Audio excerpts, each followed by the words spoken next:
تمامی حضرات کو صرف یہ پیغام دے رہا ہوں کہ اعلیٰ حضرت رضی اللہ تعالیٰ عنہ نے جس مشن کو چلایا ہے، میں آپ تمامی حضرات سے گزارش کروں گا کہ آپ تمامی حضرات اس مشن کو عام کرنے کی کوشش کریں، اس مشن کو پھیلانے کی کوشش کریں۔ اس لیے پیارے مسلمانوں، اگر ہم تمامی حضرات اس مشن کو نہیں پھیلائیں گے، اس مشن کو عام نہیں کریں گے تو ہم کسی کام کے نہیں رہیں گے۔ اس لیے پیارے مسلمانوں، میں نے بارہا تقریروں میں کہا ہے، وہ چیز کہہ کے اپنی گفتگو کو ختم کر رہا ہوں کہ 18ویں صدی عیسوی میں امریکہ نے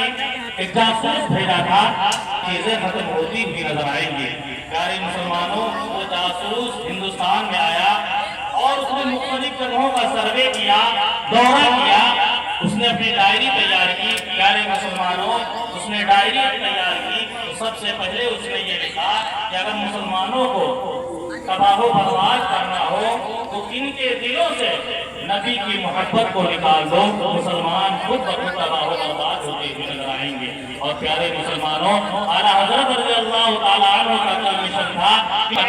اسی لیے اعلیٰ حضرت نے ارشاد فرمایا کہ انہیں جانا، انہیں ماننا، اگر مسلمانوں کو ختم کرنا ہو ان کے دلوں سے خانقاہوں کا ادب و احترام نکال دو، مسجدوں کا ادب و احترام نکال دو، ان کے اماموں کا ان کے دلوں سے ادب و احترام نکال دو۔ اور پیارے مسلمانوں، یہی وجہ ہے کہ آپ تمامی حضرات خود اپنی تاریخوں کا مطالعہ کر لو، آپ کو یہ بات بخوبی معلوم ہو جائے گی کہ جب تک ہم تمامی حضرات اماموں کے کہنے پر اپنی زندگیوں کو گزارا کرتے تھے، ہر میدان میں کامیاب و کامیاب ہوتے ہوئے نظر آ رہے تھے، لیکن آج ہماری پوزیشن یہ ہے، ہماری منشا یہ ہوتی ہے، ہماری مرضی یہ ہوتی ہے کہ میں جو کہوں مولانا وہ کرتے ہوئے نظر آئے، میں جو کہوں امام وہ کرتے ہوئے نظر آئے۔ ارے مولانا یا امام تمہارے باپ کا غلام نہیں ہے، میرے نبی نے ارشاد فرمایا العلماء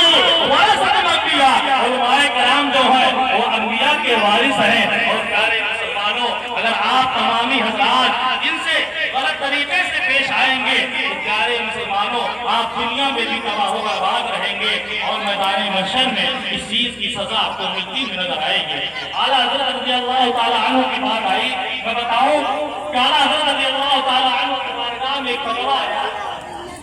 کہ ایک عالم صاحب ہیں، وہ معتکف ہے لیکن مسجد میں وہ پان وغیرہ کھا لیتے ہیں، تو ان کے بارے میں آپ کیا کہتے ہیں؟ تو پیارے مسلمانوں، اعلیٰ حضرت رضی اللہ تعالیٰ عنہ جو جواب ارشاد فرمایا تو آپ نے اس میں یہ لکھا کہ میں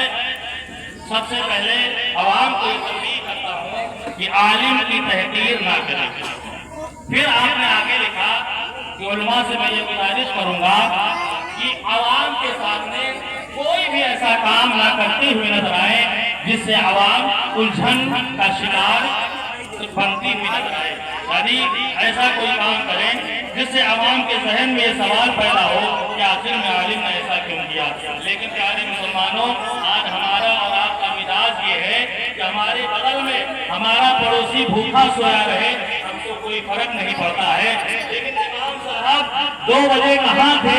3 بجے کہاں تھے، 4 بجے کہاں تھے، یہ ساری فکر ہم کو رہتی ہے۔ اور اگر آپ سے یہ پوچھا جائے کہ آپ تمامی حضرات امام کی کیا خدمت کرتے ہوئے نظر آتے ہو تو بڑے فخر سے یہ کہتے ہوئے نظر آتے ہو کہ 8,000 یا 10,000 ہم تنخواہ دے رہے ہیں۔ پیارے مسلمانوں، اسی پر ایک لطیفہ ہے